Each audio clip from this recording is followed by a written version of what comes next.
मिल पाएगी? क्या कांग्रेस के दिग्गजों के आगे नीतीश कुमार टिकेंगे? क्या उन्हें प्रधानमंत्री पद मिल पाएगा? बीजेपी कह रही है कि नीतीश कुमार राजनीतिक तीर्थ यात्रा कर रहे हैं और उन्हें कुछ भी हासिल नहीं होगा। नीतीश कुमार का जो ये राजनीतिक तीर्थाटन कह सकते हैं जो पूरे देश में कर रहे हैं, उन भ्रष्टाचारी मुख्यमंत्रियों के पास जाकर उनको एकत्र करने का काम कर रहे हैं, भ्रष्टाचारियों का समर्थन ले रहे हैं, लोकतंत्र की हत्या करने वाले लोगों का समर्थन ले रहे हैं, और उसके बाद उनके हाथ में मिला क्या है? खाली डिब्बा, खाली बोतल, खाली है संसार। उनके हाथ में कुछ नहीं है, कुछ नहीं। वो तो चौबे गया छब्बे बनने दुबे बन के आ गया, जैसी हम लोग गाँव में कहावत होती, वही स्थिति उनकी होने। तो वहीं इस मामले पर जेएमएम ने कहा कि नीतीश कुमार केवल बीजेपी को शिकस्त देना चाहते हैं और उन्हें पीएम पद से कोई लेना देना नहीं है। उन्होंने पहले ही साफ कर दिया है कि वो प्रधानमंत्री पद के उम्मीदवार नहीं है। नीतीश जी ने तो खुद भी कहा कि मैं प्रधानमंत्री का चेहरा नहीं हूँ, और उन्होंने एक बीड़ा उठाया है, तो इसका तो स्वागत होना चाहिए, क्योंकि भारतीय जनता पार्टी के खिलाफ जो लोगों में रोष है, उसको जो प्रकट करने का जो तरीका है वो तो जनतांत्रिक ही है, और उसके लिए चुनाव ही एकमात्र जरिया है। तो उसी के लिए ये प्रयास है, और ये उसके लिए उनको साधुवाद भी है। तो कर्नाटक में जीत के बाद कांग्रेस में खासा उत्साह देखने को मिल रहा है। ऐसे में नीतीश कुमार की मेहनत कितना रंग लाती है, ये तो आने वाला वक्त ही बताएगा। न्यूज 11 भारत के लिए रांची से कैमरामैन कौशल के साथ राजेश कुमार की रिपोर्ट। और इस पर ज्यादा जानकारी के लिए हमारे साथ हमारे सहयोगी लाइव राजेश जुड़े हुए हैं। राजेश, नीतीश कुमार अलग अलग राज्य जा रहे हैं, चाहे वो झारखंड हो, उत्तर प्रदेश हो, महाराष्ट्र हो, उड़ीसा हो। अभी हाल में झारखंड भी आए थे, उड़ीसा से नवीन पटनायक से भी मुलाकात की थी। 2024 को लेकर कह रहे हैं कि हम विपक्ष का गठबंधन बनाएंगे और बीजेपी को हराएंगे। संभव लगता है क्या राजेश? देखिए, मजबूत गठबंधन बन जाए तो फिर कोई भी आप चुनौती बड़ी दे सकता है, और गठबंधन ईमानदारी और निष्ठा से बने तभी। और देखिए, सरकार बनना बिगड़ना, आपने देखा कि कर्नाटक में वहाँ की जनता ने बीजेपी को आशीर्वाद नहीं दिया तो वह सत्ता से बाहर हो गई, कांग्रेस वहाँ आ गई जी। तो ये तो जनता मालिक होती है लोकतंत्र में। जब तक कि चुनाव होता है तब तक वो वही सर्वोपरि रहती है, उसी का मिजाज, उसी की सोच, उसका मत जो है वही सबसे महत्वपूर्ण होता है। हाँ, ये अलग बात है कि चुनाव संपन्न हुआ उसके बाद फिर जनता को राजनेता भुला देते, लेकिन जहाँ तक बात है कि गठबंधन बने, गठबंधन का प्रयास हो रहा है, प्रयास किया जा रहा है इस तरीके से कि जितने एनडीए के विरोधी दल हैं उनको एक प्लेटफॉर्म पर लाने का प्रयास किया जा रहा है। वैसे आप देखें कि उड़ीसा के मुख्यमंत्री नवीन पटनायक से मिलकर जब नीतीश कुमार झारखंड आए तो बड़े आह्लादित थे कि क्या है, यहाँ पर भी झारखंड मुक्ति मोर्चा साथ देगा, राजद है ही साथ में, कांग्रेस से बात हो गई है। अब सवाल यह उठ रहा है कि नीतीश कुमार जिस मुहिम की अगुवाई कर रहे हैं तो देश की जनता में क्या संदेश है? देश की जनता में संदेश यही है कि नीतीश कुमार नरेंद्र मोदी के विकल्प के तौर पर इन दलों के जो एक गठबंधन के तहत हैं, एनडीए विरोधी गठबंधन के तहत है, वो चेहरा होंगे। लेकिन पार्टी के जो लोग हैं, जो हम झारखंड की बात करें तो झारखंड मुक्ति मोर्चा का कहना है कि वो एक सूत्रधार के रूप में एक बीड़ा उठाए हैं कि सभी को एकजुट करना है। तो एकजुट करने वाला जो लीडर होता है, मोटे तौर पर उसी को लीड करने का नैतिक अधिकार भी बनता है, और सभी दल जो उनकी अगुवाई में आगे आ रहे हैं तो वर्चुअली ये माना जाएगा कि नीतीश कुमार एक चेहरा है। लेकिन बीजेपी के लोगों का कहना है कि नीतीश कुमार पर किसी को भरोसा नहीं है, क्योंकि नीतीश कुमार के बारे में सभी लोग जान गए हैं कि कभी वो इधर जाते हैं, कभी उधर जाते हैं। तो ऐसे में नीतीश कुमार ठगे जाएंगे, और जब ये समय आएगा जब लीड करने का, मान लिया जाए कि 2024 के लोकसभा चुनाव में जो एनडीए विरोधी गठबंधन है उसे अगर आंकड़े मिल गए वैसे, तो उस समय कौन बनेगा प्रधानमंत्री, इसको लेकर कहीं न कहीं खींचतान होगी, और जो छोटे छोटे दल हैं, क्षेत्रीय दल हैं, वो टूट सकते हैं।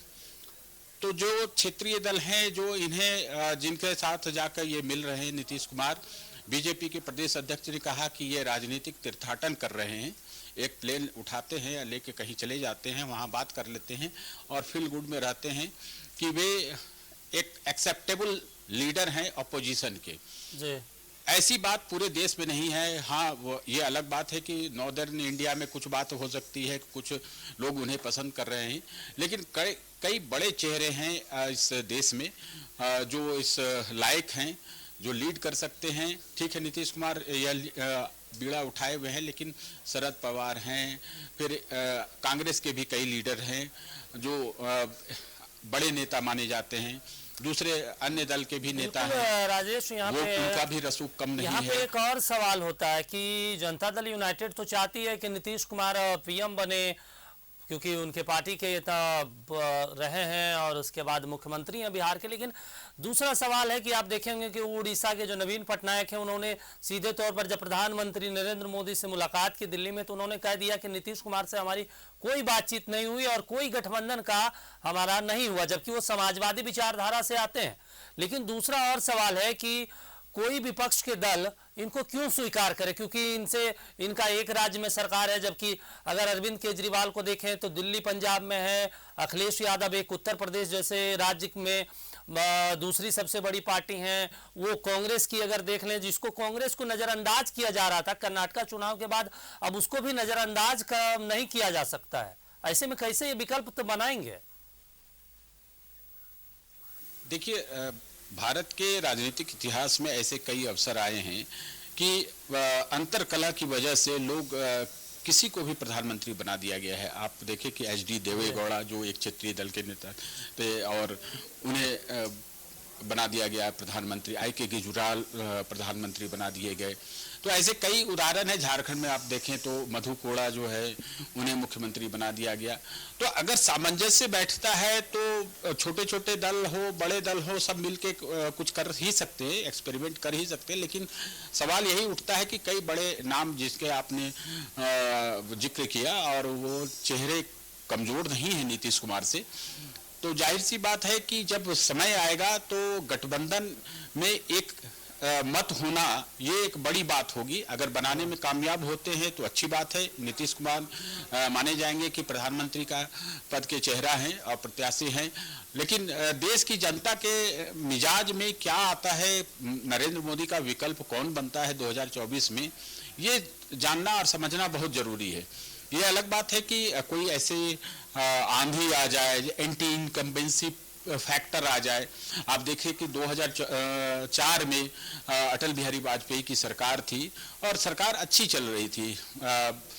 लगभग आप समझे कि 2.5 दर्जन से ज़्यादा पार्टियां एक फोल्डर में, एनडीए के फोल्डर में थी और सरकार चल रही थी, अच्छे काम भी हो रहे थे, महंगाई पर नियंत्रण था। बावजूद इसके देश की जनता ने अटल बिहारी वाजपेयी को मौका नहीं दिया 2004 में। उसके बाद से यूपीए शासन में आ गया और देखिए 10 साल तक मनमोहन सिंह प्रधानमंत्री बने रहे। ये देश की जनता ही तय करती है कि किस प्रकार से कौन अगला प्रधानमंत्री होगा।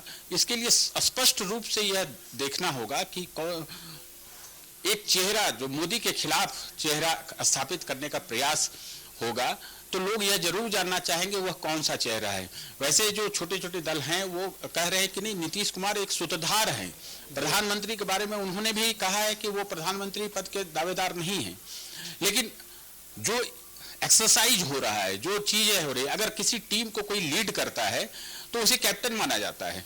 अगर वो कैप्टन नहीं है, सिर्फ अरेंजर हैं, को अरेंज कर दे रहे हैं, तो ये अलग बात है। लेकिन देश की जनता आखिर जानेगी कि आखिर नीतीश कुमार की भूमिका क्या रहेगी। ठीक है, सभी एक प्लेटफॉर्म पर विपक्षी दल आ जाते हैं तो फिर उनकी भूमिका क्या रहेगी। वो बीजेपी के लोग कहते हैं कि नीतीश कुमार एक दिन ठगे जाएंगे क्योंकि वो उन्हें कोई प्रधानमंत्री बनने नहीं देगा। वो मुख्यमंत्री के पद से भी जाएंगे और प्रधानमंत्री तो बन ही नहीं पाएंगे।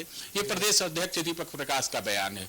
तो ये संशय की बात जो है ये राजनीतिक गलियारे में चल रही है कि आखिर नीतीश कुमार प्रधानमंत्री का चेहरा है राजेश, और मोदी के ये खिलाफ एक सवाल या भी नहीं? है क्योंकि अब लोकसभा चुनाव में 1 साल से कम का समय बचा है और ऐसे में विपक्ष जो बीजेपी की तरफ से हैं उधर तो नरेंद्र मोदी जैसा चेहरा है, लेकिन विपक्ष की तरफ ना अभी विपक्ष एकजुट है और ना ही उनके पास कोई ऐसे चेहरे हैं जिसको जनता देख सके और उनके नाम पर वोट कर सके। तमाम जानकारी के लिए शुक्रिया राजेश। तो देखिए, बीजेपी विरोधियों को एक कर रहे थे नीतीश कुमार, लेकिन अब बीजेपी का भी इस पर बयान आया है कि नीतीश कुमार ना सीएम रह पाएंगे, प्रधानमंत्री तो बनना वो छोड़ दें। तो ऐसे में अब सवाल उठ रहा है कि नीतीश कुमार जो प्रयास कर रहे हैं उनका ये प्रयास कितना रंग लाती है, क्योंकि वो बिहार में भी अपना जनाधार खो चुके हैं।